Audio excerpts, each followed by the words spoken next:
Sergio Silva, dopo la vittoria in Coppa, nella Supercoppa d'andata, è arrivata la vittoria anche nell'esordio in campionato, un match però risolto nella ripresa.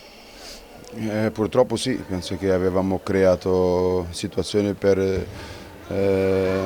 mettere la partita sulla strada giusta già al primo tempo. Siamo stati sfortunati, imprecisi, però penso che ha giocato una squadra sola, ha fatto tutto o quasi tutto il Follonica e Sandriga ha avuto delle occasioni buone che ha cercato di sfruttarle, penso che l'ha sfruttate, non dico tutte ma quasi, però penso che il pallino del gioco è sempre stato nelle nostre mani